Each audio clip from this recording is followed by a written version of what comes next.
Sunday, June 3, 2012. This is Mercedes Diesel Guy, and this is my 1991 Volkswagen Vanagon. I am installing the engine. This, of course, is the new-to-me used long block, which supposedly runs well and has good compression. Yesterday, finally, I got the engine under the van and started installing it, but I had a lot of trouble getting it to mate up with the transmission. It's about as far as I got it. I have this bolt just kind of installed here loosely just to sort of guide everything together. So today I'm really going to try to get the two together and bolted and continue on from there. So that's what I'm doing right now.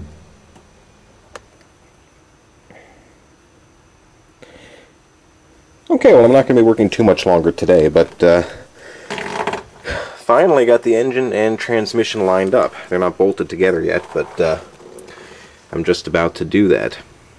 I had a hell of a time getting the engine and transmission together here. I mean, I was working for the better part of a day, just with brute force and a lot of swearing.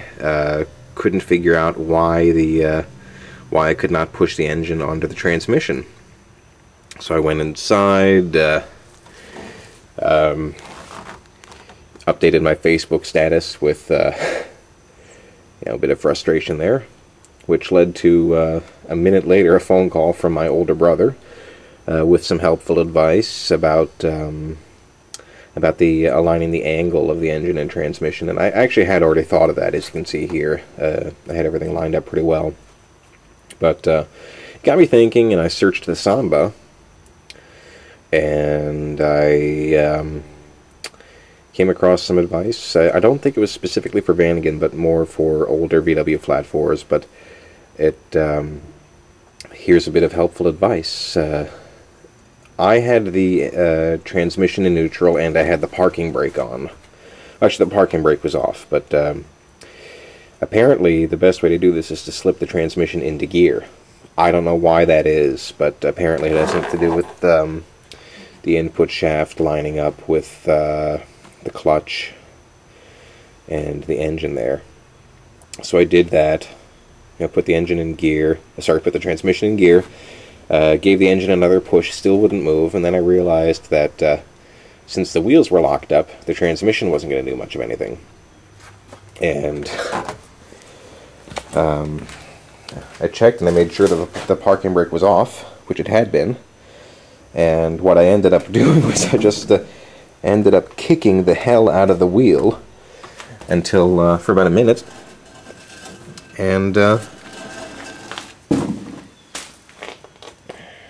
it freed itself up. You can hear there's a bit of rust there inside, but it's only been sitting 6 months, so not too worried about that at this point.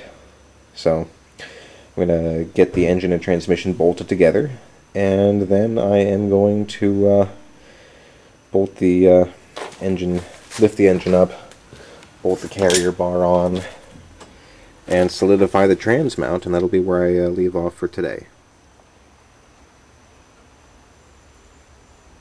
Well, I'm going to call it quits here for today. Not as far along as I'd hoped to be for this weekend. Frankly, I'd hoped to be at this point yesterday.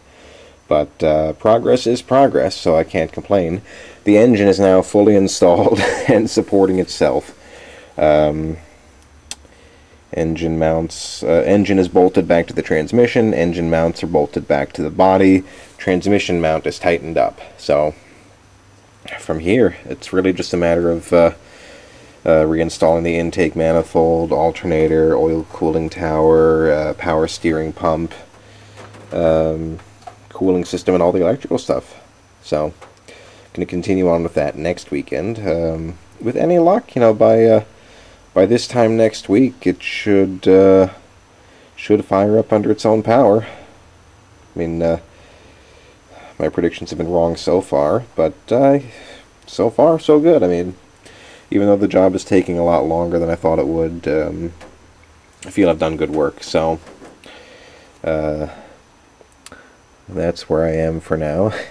Engine is in, and just to prove there's nothing supporting it from underneath, You can see underneath the engine here, those jacks, that jack stand you see over there is just holding up the body, as is that one.